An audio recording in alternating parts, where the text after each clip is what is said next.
Bien, une introduction à notre nouveau chapitre de géométrie dans l'espace. Vecteur droite et plan de l'espace. Alors vous connaissez R, d'accord? C'est l'ensemble des nombres.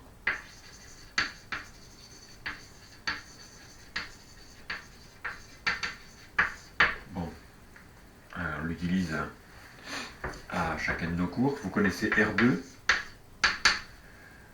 Ben, cette fois-ci, c'est des ensembles de couples. Vous avez X qui appartient à R et Y qui appartient à R. Alors on l'utilise pour le plan, ça, cette notation. On l'utilise pour le plan, votre feuille, quand vous faites un schéma, un cercle trigo, vous êtes dans le plan, à 2 dimensions. Alors cette notation là, on l'a déjà vue en proba. Produit cartésien, R, croix, R, qu'on note R2.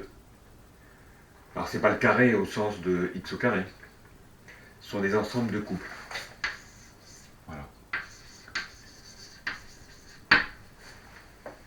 Donc quand vous avez votre plan, vous pouvez lui mettre une base,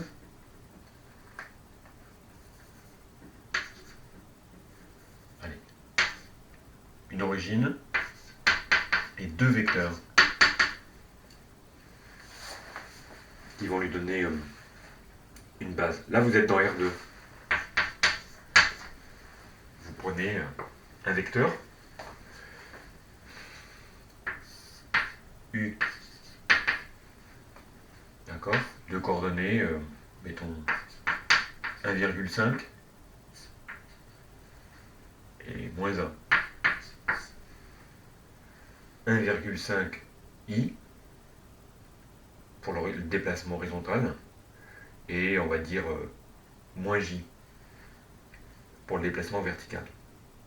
Donc 1,5 moins 1. Donc quand on note R2 comme ça, c'est des ensembles de couples qui sont des coordonnées de vecteurs avec chaque coordonnée, abscisse ordonnée, dans R. Bon, ça on connaît bien. Nouveau,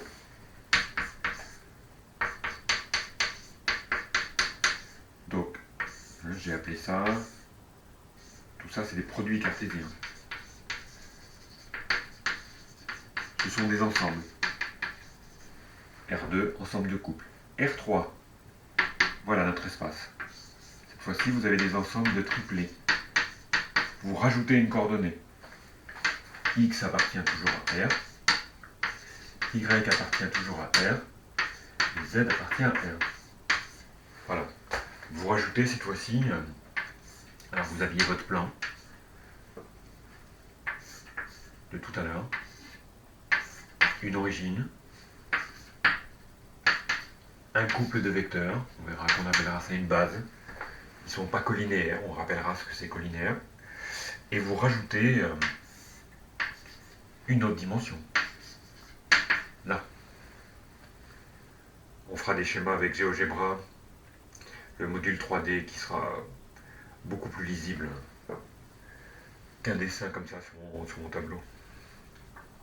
Voilà, vous pouvez partir avec un vecteur U là aussi.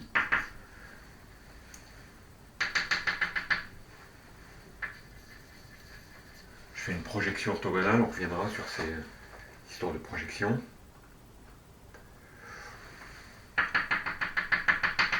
Donc là, peut-être que celui-là, il peut avoir comme coordonnée 1i, allez, 1j. Donc là, je suis en train de donner les coordonnées de celui-là. D'accord? En fait, vous prenez U, vous imaginez que vous avez une bille, là vous laissez tomber. C'est une façon d'appeler, de vulgariser une sorte de projection orthogonale. Hein, d'accord? Vous laissez tomber, tac, vous avez un vecteur dans le plan. Alors le plan, c'est celui que vous aviez ici. Là. Donc celui-là, ce vecteur, comme il est dans le plan, il peut s'exprimer assez facilement avec les vecteurs I et J. Bon là, par exemple, j'ai fait 1i plus 1j. Donc dans le plan, R2, Ok, votre plancher. Ouais, que là, vous êtes dans R2, hein. Ok, c'est votre plancher. Un I plus un J, vous avez les deux premières coordonnées. Et peut-être que là, je me suis élevé de 1K. Allez, 1K. Et vous avez un triplet qui correspond aux coordonnées de votre vecteur U. Donc, votre espace ambiant, c'est lui là. D'accord? Et nous, on va travailler dans cet espace pendant tout ce chapitre. Bon, cet espace R3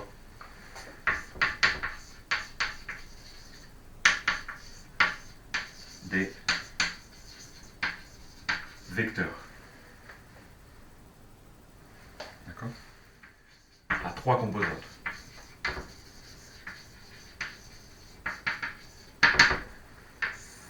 Vous vous souvenez ce que c'est un vecteur? Donc vous avez eu une initiation, hein, début lycée, première. Alors c'est assez intéressant le vecteur. Euh, quand vous étiez au collège, je vérifie quand même que vous puissiez voir, vous deviez par exemple un parallélogramme. A, B, C, D. Bon, je suppose que vous aviez montré que c'était un parallélogramme. Vous avez souvent écrit, à propos de segment AB, vous vouliez dire qu'ils étaient égaux. Ah oui, en effet, ils avaient la même longueur, ils étaient parallèles. Vous avez souvent écrit ça. AB égale DC. Et vos profs vous ont souvent dit non, c'est faux. Alors qu'est-ce qui était faux? Ce qui était faux, c'était que les points A et B avaient des positions bien précises dans l'espace. Mais les points D et C aussi avaient des positions bien précises dans l'espace. Alors ok, ils avaient la même longueur, ces segments, ils étaient parallèles aussi, mais vous ne pouviez pas dire qu'ils étaient égaux. Parce qu'ils n'étaient pas à la même position. D n'est pas en A, et C n'est pas en B. Donc là, il y a un outil assez génial qui a été inventé, c'est le vecteur. Et là, tout d'un coup, on pouvait dire, ah mais alors le vecteur AB, c'est le vecteur DC. Vrai. Ça, c'était faux. AB égale DC. Ah mais pour ça, il fallait définir un vecteur en s'affranchissant de la position. Je crois qu'il serait peut-être pas mal de rappeler les trois caractéristiques d'un vecteur. Est-ce que vous vous souvenez les trois caractéristiques du vecteur? Je vais juste effacer ça sur mon petit tableau. Je vais le mettre plus haut. Et il serait quand même bon qu'on rappelle les trois caractéristiques de votre vecteur. Alors,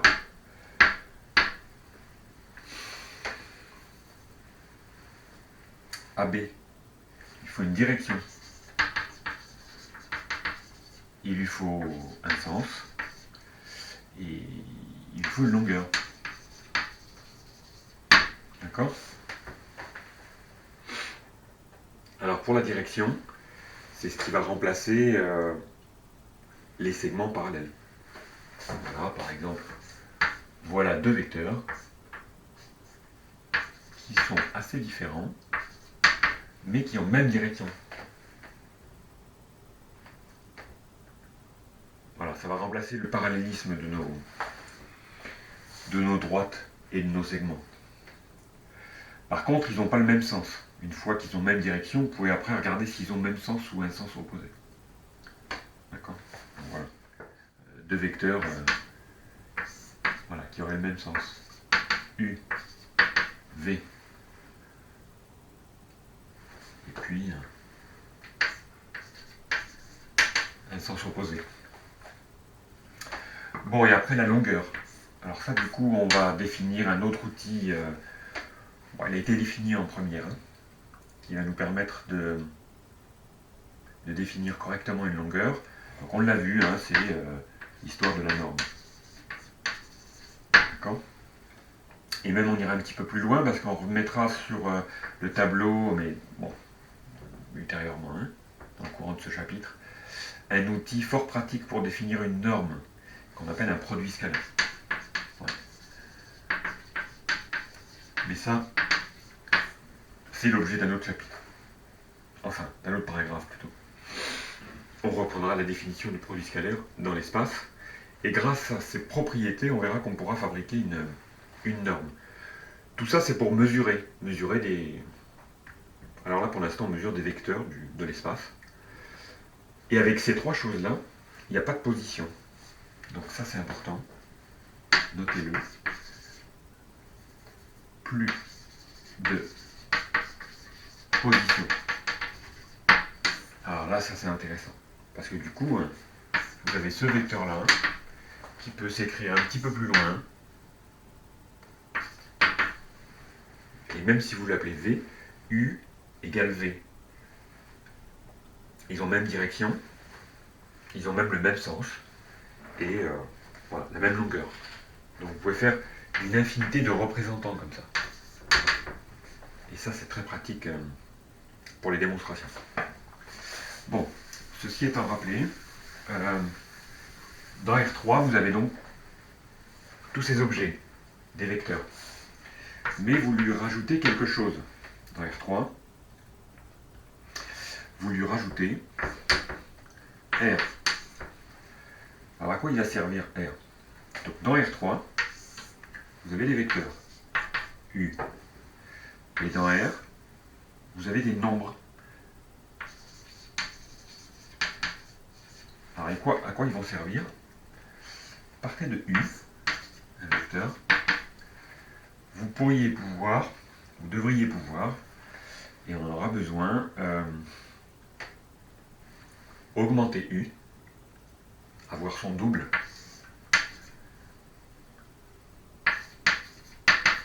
Et ça, vous pouvez parce que vous allez prendre le 2 dans ce sac de nombres et que vous allez définir une sorte de multiplication, mais qui est un petit peu bizarre, hein, parce que vous allez chercher un nombre dans R, un vecteur dans R3, et vous définissez une opération entre un nombre et un vecteur.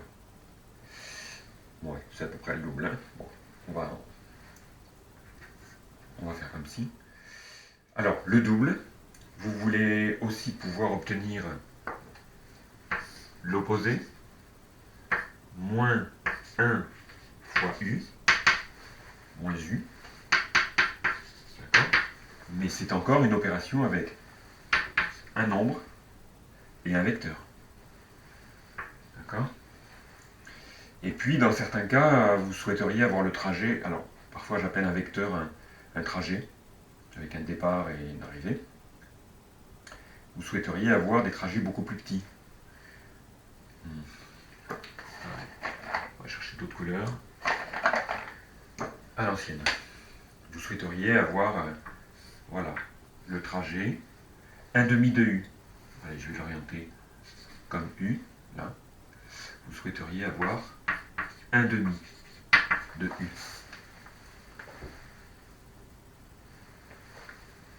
Ok?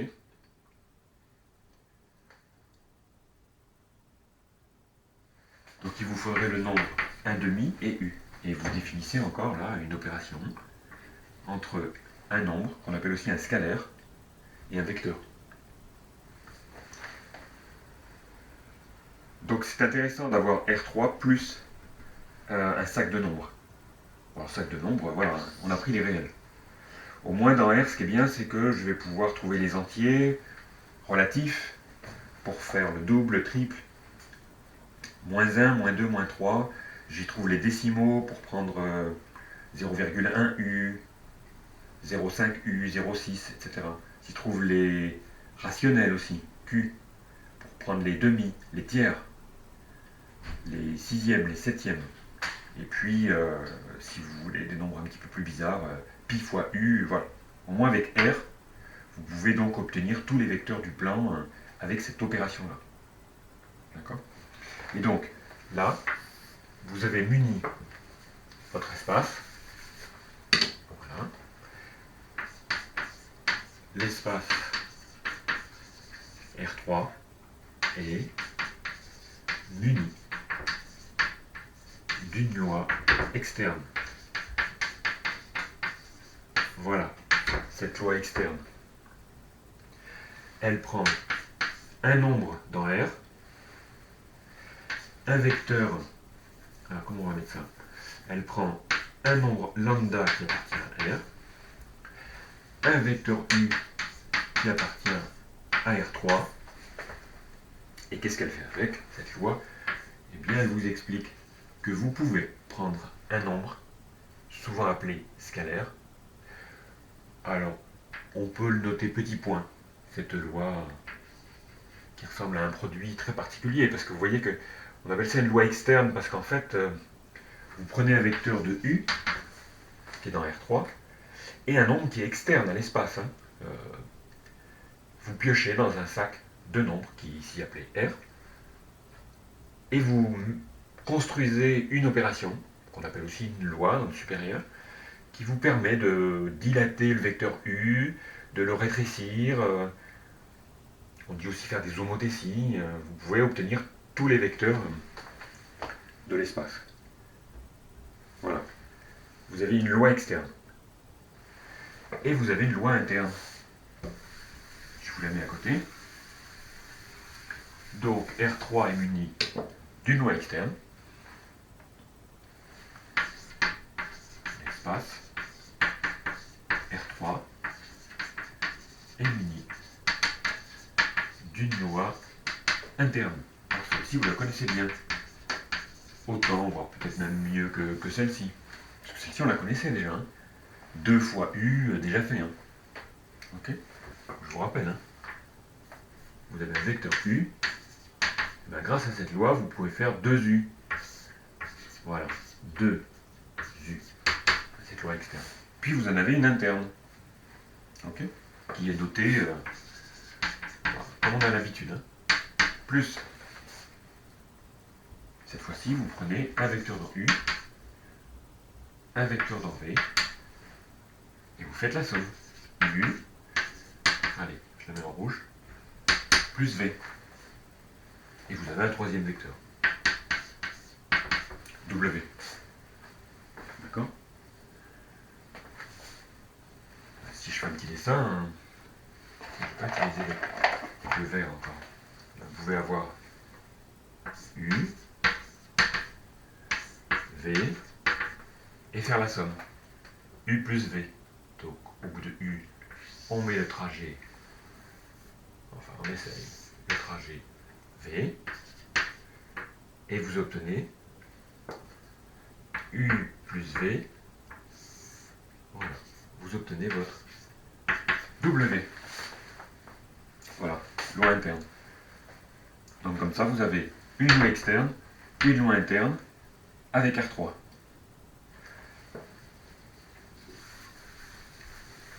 On peut noter ça aussi comme ça, pour être un peu plus synthétique. Vous pouvez noter R3, l'espace, votre loi interne, virgule, et puis point pour la petite loi externe. Donc, voilà. Loi interne.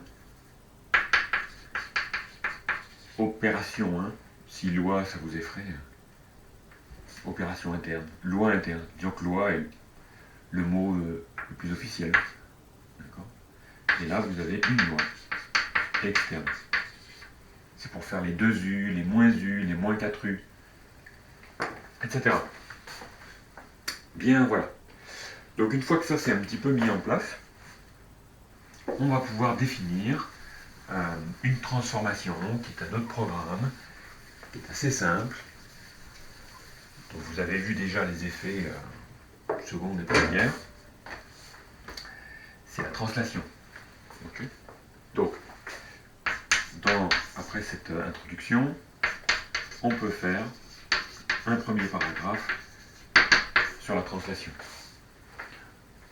Voilà. Alors une petite définition. Comme d'habitude, on va définir les choses. Vous prenez A et B, 2 points distincts de votre espace. Là. Eh bien, la translation de vecteur AB associe à tout point C l'unique point D, j'écris point PT, tel que vous allez avoir CD égale AB. Bon, un petit dessin pour illustrer ça. Je vais le mettre ici, là je vois qu'il y a un peu d'espace. Mais vous pouvez le mettre bien sûr sous votre définition. Voilà les deux points d'espace dont je vous avais parlé. Ok, donc on est dans R3, notre espace. Hop là. Et je définis un vecteur AB. Très bien. Et bien cette transformation, qu'on note aussi T indice AB, pour dire translation de vecteur AB, qu'est-ce qu'elle fait? Elle vous prend n'importe quel point de l'espace et elle vous donne une image. Hein, c'est une application, on dirait fonction, mais on va dire transformation. Allez, appelons ça une transformation. Et elle vous envoie C en D. D'accord? Donc T qu'on vient de noter de AB. Voilà. Deux petits points. Vous lui donnez C, elle vous envoie D. Comment?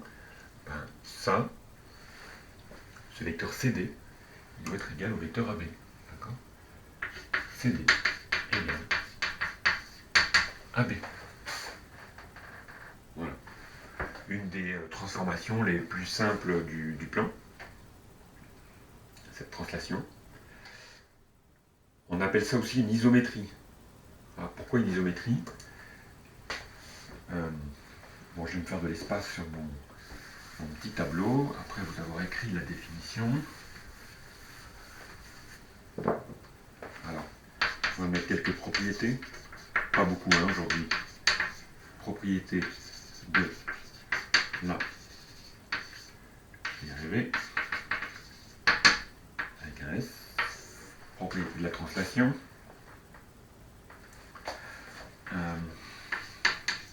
C'est une isométrie de l'espace. Voilà. Elle conserve. L'idée c'est elle conserve les distances, les longueurs. On définira aussi précisément la distance. Distance, longueur, norme. On définira tout ça. Ça veut dire que si vous avez une figure, alors on en étudiera souvent ça, hein, dans des tétraèdres comme ça, hein, et que vous avez une translation de vecteur U, eh bien elle va vous pousser plus loin. Hein. Elle va transformer votre tétraèdre. Bon, c'est une pyramide hein, à base mis un triangle. Hein. Ça se voit bien sur la figure. Elle vous prend votre tétraèdre, elle vous le transforme. Alors on dirait qu'il a un peu bougé le mien sur la figure. Normalement c'est le même. Hein. Ça sera plus facile avec l'ordinateur. Faire un copier-coller. Elle vous le déplace. Mais il reste identique. Il n'y a pas de rotation, les axes restent parallèles. Voilà. Et les longueurs restent égales. Hein. Spécifie si ça ne se voit pas. Bien. Pareil, hein, j'aurais pu vous faire un cube, une sphère, par une translation. Voilà. Ça bouge. Et ça reste identique. Bien. Ça, c'est une première propriété. On pourra voir d'autres propriétés. Alors, j'en ai une deuxième. Ici. Je vais prendre deux points. E et F. Deux points de l'espace. U. Un vecteur. Et du coup, je vais définir une translation de vecteur U. Qu'est-ce qu'elle fait cette translation? Je suppose qu'elle transforme E, notre point ici, en E', et le deuxième, F, en F'. Voilà. La propriété, elle dit que ces deux images, vous voyez, c'est un peu le même langage qu'avec les fonctions, hein, fonctions qu'on étudie en R. Dans R, qui a x associé f de x, f de x est l'image. Ici, on a le même vocabulaire. E' est l'image de E. F' est l'image de F. La propriété, en fait, suivante, c'est que E', F' est égal à EF. Voilà. Bien pratique pour les démonstrations. Pour montrer les égalités de vecteurs. Si vous montrez qu'il y a une translation qui passe par là, ce sera bien pratique. Bon, voilà. Donc, assez simple, hein, modeste comme propriété. Vous avez deux points, leurs deux images. Bien, le déplacement E', F' est égal au déplacement EF. Et alors, la démo de ça, je vous la fais rapidement. C'est parce qu'elle fait intervenir quelque chose dont on s'est servi déjà dans les années précédentes, qui est assez pratique. C'est de dire que quand vous avez un déplacement AB, alors pour moi un déplacement c'est voilà, un vecteur. Hein. Un déplacement AB, vectoriellement, vous pouvez passer par C et dire que point de départ, point d'arrivée B, vous pouvez aussi introduire une étape intermédiaire et dire que AB égale AC plus CB. Voilà, vous introduisez ici là une étape supplémentaire dans les déplacements vectoriels. D'accord? Ça, c'est une égalité vectorielle. C'est pas une égalité de longueur. Hein. Quand vous allez de chez vous à au lycée, ça se saurait si c'était la même longueur que de passer, je sais pas moi, par chez un copain. D'accord? Cette longueur-là, hein, elle sera toujours plus courte que si vous faites un détour, chemin des écoliers. Alors, un copain, je dis une boulangerie, hein, acheter quelque chose. Bref, McDo, Grand Mail par exemple, pour les élèves de TASIF. Donc c'est une égalité vectorielle. Voilà. Et on a introduit un point et une relation que vous avez déjà vue, puisque c'était la relation de Chal. D'accord? AC plus CB. Bon, bah, dans la démo de ça, on va le faire deux fois. Je vais, du coup, effacer ici. Bon, j'espère que ça va s'enregistrer correctement. Donc, E', F', preuve. Et on en restera peut-être là, on va voir. E', F', et on introduit des points. E'. Alors l'idée, E', il est lié avec E. Donc ça vaudrait le coup quand même d'introduire le point E. Ensuite, on a du EF dans le résultat. Ça vaudrait le coup d'introduire le point F. Et on finit avec du F', on n'a toujours pas de F'. Ben, ça vaudrait le coup, puis en plus F et F' sont liés par une relation. Donc voilà. Alors, il faudrait montrer que E', F' égale EF. J'ai déjà tout, mais j'ai déjà des bouts en trop. Alors on traduit les hypothèses. E a pour image E'. Ben, d'après la définition, si vous avez E qui a pour image E', E qui a pour image E' par une translation de vecteur U, bah c'est que E' égale U. E' égale U. De même, si vous avez un point F qui a pour image F', c'est que F', lui aussi est égal à U. D'accord? Si, je vous assure, ça ne vaut pas trop, mais f' égale U. Alors qu'est-ce qu'on a, nous? Le f' ici, là. On l'a. Allons-y. EF, j'y touche pas. Alors j'y touche pas parce que je le veux dans mon résultat. Et E', alors. Alors là, j'ai E'. Mais dans l'espace R3, j'ai E', mais j'ai E' aussi. Moins U. J'ai l'opposé. C'est un espace intéressant R3 parce qu'à tout vecteur, vous trouvez son opposé aussi. Ok. D'ailleurs, un vecteur plus son opposé, pardon, un vecteur plus son opposé égale vecteur nul. Donc vous avez aussi un élément neutre. Donc une structure commence à arriver là.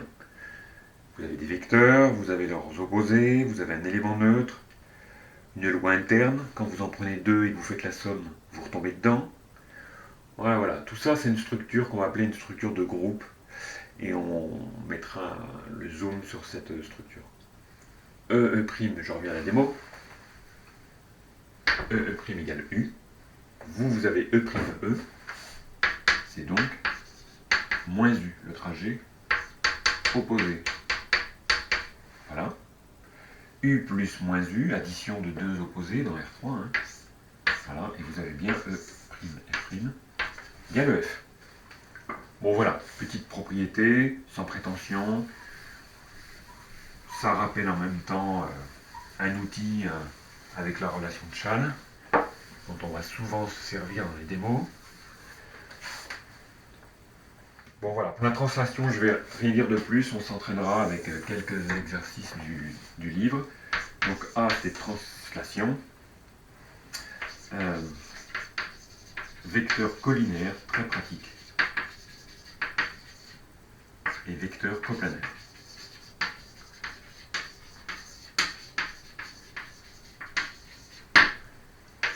Là, définition. Alors on a vu déjà tout à l'heure la collinéarité.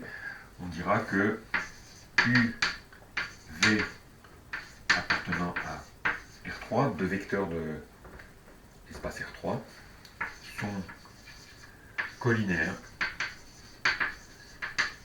si elles se lancent. Il existe un lambda, alors je prends les notations communes, on va s'habituer, avec les lettres grecques, qui appartient dans le sac de nombres, je vous avais dit tout à l'heure, R3, on lui met un copain, grand R, et là on prend les vecteurs, et là on prend les nombres pour agrandir et diminuer les vecteurs.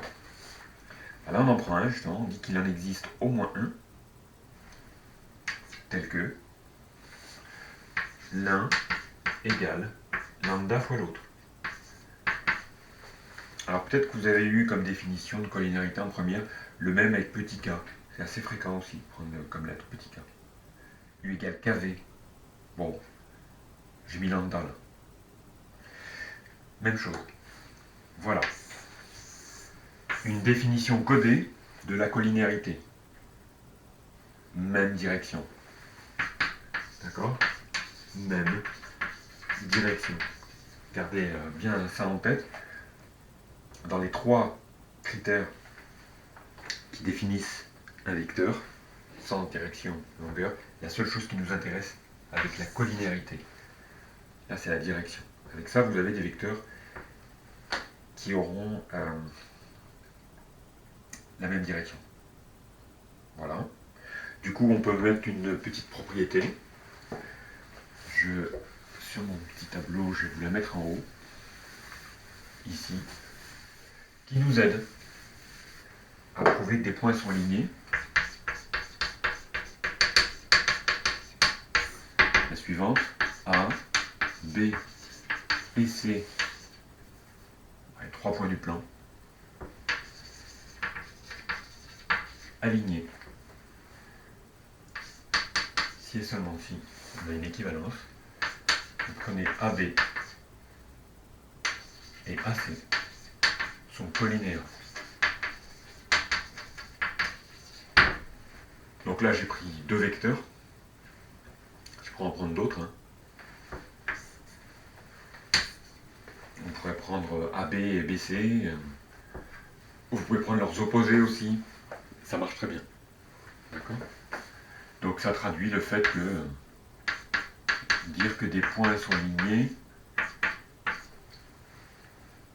c'est la même chose de dire que les vecteurs AC, BC, en l'occurrence AB, AB, AC, sont collinaires, même direction.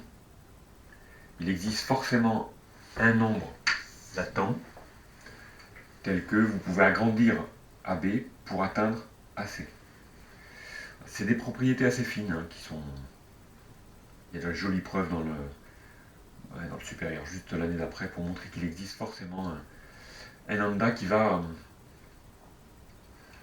bien fonctionner. D'accord? Bon, je vais en rester là pour aujourd'hui. Avec ça, ça vous permet d'être au même point que les autres du groupe qui est au lycée cette semaine. Parce que vendredi, du coup, on va essayer, voilà, il y a l'élite qui bataille sur ça. Ça pourrait peut-être marcher pour avoir un cours en direct que je pourrais faire depuis le lycée avec la classe virtuelle par CNED. Donc ceux qui n'ont pas encore de compte, il est temps. Vendredi, on fait un essai. Voilà. Comme ça, on pourra faire la suite avec les histoires de vecteurs coplanaires, de vecteurs du coup qui sont linéairement dépendants et linéairement indépendants. Donc ça, c'est une nouveauté du programme de SPEMAT terminal. Hein. Il surligne quand même cette nouveauté. Donc ça va te donner des configs assez intéressantes qui normalement étaient traitées, alors des configs simples, hein, dans l'année du supérieur, mais qui maintenant peuvent être traitées dès la terminale avec les histoires de linéarité, du moins de vecteurs linéairement dépendants ou indépendants. De ça va découler la définition d'une base dans R3, qu'elle n'est pas unique, etc. Et on va pouvoir commencer à faire quelques exercices. Bon, voilà. Bon, et j'espère, je vous dis à vendredi, j'espère que tout ça va bien marcher et qu'on pourra faire cette fameuse classe. Allez, vendredi.